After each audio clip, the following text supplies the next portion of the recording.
అసలు మన జ్ఞాపకాలు ఎక్కడికి పోతాయి? ఒక్కోసారి ఓ పాట విన్నా, ఏదైనా వాసన చూసినా, లేదా ఒక పాత ఫోటో చూసినా సడన్గా మనల్ని ఏళ్ల వెనక్కి తీసుకెళ్ళిపోతుంది కదా. మరి మిగతా జ్ఞాపకాలన్నీ ఏమైపోతాయి? నిజంగానే మాయమైపోతాయా? లేక మన మెదడ లోపల ఎక్కడో భద్రంగా దాగి ఉంటాయా? ఈ ఇమేజ్ చూడండి. ఇదేదో సైన్స్ ఫిక్షన్ కథలా అనిపించొచ్చు, కానీ కాదు.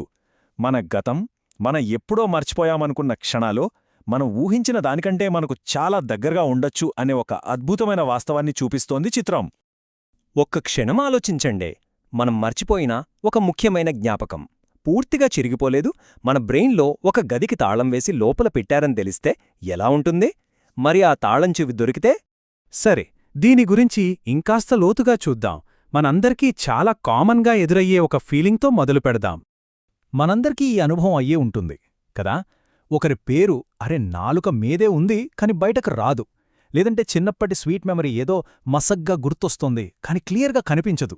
ఆ జ్ఞాపకం అక్కడే మనసులోనే ఉందని తెలుసు, కాని దాన్ని పట్టుకోలేకపోతున్నామని ఆ ఫీలింగ్ అబ్బా భలే చిరాగ్గా ఉంటుంది. కాని ఇప్పుడు ఈ చిరాకుకు ఒక సమాధానం దొరికే ఛాన్స్ కనిపిస్తోంది.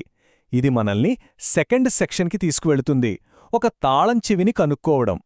న్యూరోసైన్స్ రీసెర్చర్లు నిజంగా మనల్ని ఆశ్చర్యపరిచే ఒక అద్భుతమైన విషయాన్ని కనుగొన్నారు. ఇది మెమరీస్ గురించి మనకున్న అవగాహనను కంప్లీట్గా మార్చేయగలదు. ఇక్కడే సామాన్య ఇంట్రెస్టింగ్ ఉంది.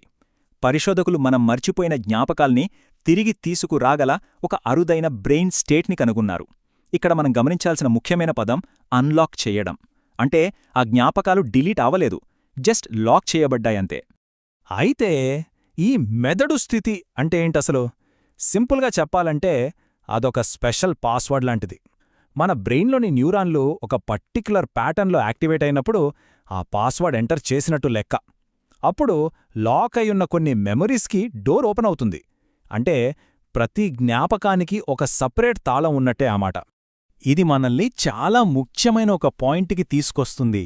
అదే మన మూడవ విభాగం, దాగి ఉన్నాయి కాని నశించలేదు. ఇక్కడొక కీ డిఫరెన్స్ మనం అర్థం చేసుకోవాలి. మర్చిపోయిన జ్ఞాపకాలు అంటే అవి మనకు అందుబాటులో లేవు, కాని బ్రెయిన్లో సేఫ్గా ఉన్నాయి. సరైన పద్ధతిలో వాటిని అన్లాక్ చెయ్యొచ్చు. కాని చెరిపివేసిన జ్ఞాపకాలు అంటే ఆ మెమోరీని స్టోర్ చేసిన న్యూరల్ కనెక్షన్లు పూర్తిగా డ్యామేజ్ అయ్యాయి. వాటిని మనం తిరిగి పొందలేం. ఈ కొత్త రీసెర్చ్ అంతా మొదటి రకం జ్ఞాపకాల గురించే. సో అసలు పాయింట్ ఏంటంటే, మన చిన్ననాటి జ్ఞాపకాలు, మన ఫస్ట్ లవ్, మనం కోల్పోయిన మన వాళ్లతో గడిపిన క్షణాలు, ఇలాంటి ఎన్నో విలువైన జ్ఞాపకాలు చాలా వరకు పోలేదట. కేవలం సరైన తాళం చెవి కోసం వెయిట్ చేస్తున్నాయని ఈ పరిశోధన చెప్తోంది. ఎంత ఆశను కలిగించే విషయం గదా ఇది. ఇప్పుడు ఇది మనల్ని ఫ్యూచర్లో ఎక్కడికి తీసుకువెళ్తుందో చూద్దామా? దీనివల్ల ఏం జరగొచ్చు? అదే మన 4వ విభాగం, జ్ఞాపకాలతో నిండిన భవిష్యత్తు. ఓకే, మర్చిపోయిన జ్ఞాపకాలను అన్లాక్ చేయగలగడం, ఈ టెక్నాలజీ వల్ల మనుషులకు ఎలాంటి ఉపయోగం ఉంటుంది? దీని ప్రభావం ఎంత డీప్గా ఉంటుందో ఒకసారి ఆలోచించి చూడండి. మన కళ్ల ముందు కొన్ని అద్భుతమైన అవకాశాలు కనిపిస్తున్నాయి. మనం కోల్పోయిన ప్రియమైన వారి గొంతును, వాళ్ల నవ్వును క్లియర్ మెమరీస్ రూపంలో మళ్లీ గుర్తు చేసుకోవచ్చు. మానసిక గాయాల నుండి బయటపడటానికి, మనల్ని మనం ఇంకా బాగా అర్థం చేసుకోవటానికి ఇది కొత్త దారులు చూపిస్తుంది. వ్యక్తిగత రహస్యాలు లేదా చరిత్రలో అంతుచిక్కని మిస్టరీలను కూడా సాల్వ్ చేయొచ్చు. అంతకన్నా ముఖ్యంగా లర్నింగ్లో, నాలెడ్జ్ని గుర్తుపెట్టుకోవటంలో ఇది ఒక విప్లవాన్నే క్రియేట్ చేయగలదు. మళ్ళీ ఈ ఇమేజ్ దగ్గరికి వద్దాం. ఈ ఆవిష్కరణ అనే తాళం చెవి హ్యూమన్ బ్రెయిన్ కెపాసిటీని, దాని లిమిట్స్ని మళ్లీ కొత్తగా రాయగలదు. మన మెదడు గురించి మనకు తెలిసింది చాలా చాలా తక్కువ అనడానికి ఇదొక ప్రూఫ్. చివరిగా ఇది మనల్ని ఒక ఫిలసాఫికల్ క్వశ్చన్ దగ్గరికి తీసుకువస్తోంది. మన 5వ చివరి విభాగం, మనం ఎవరమవుతామో. మన మెమరీసే మన ఐడెంటిటీని డిజైన్ చేస్తాయి. మనం అనుభవించిన ఆనందం, పడిన బాధ, నేర్చుకున్న పాఠాలు, వీటన్నింటి కలయికే మనం. మనం మర్చిపోయే విషయాలు కూడా మన పర్సనాలిటీలో ఒక భాగమే.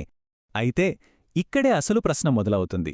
ఒకవేళ మనం ప్రతిదీ, ప్రతి చిన్న విషయాన్ని, ప్రతి సంతోషాన్ని, ప్రతి బాధను గుర్తుంచుకోగలిగితే అప్పుడు కూడా మనం ఇదే మనుషులుగా ఉంటామా? లేక మన గుర్తింపు మారిపోతుందా? ఈ ఆలోచనతో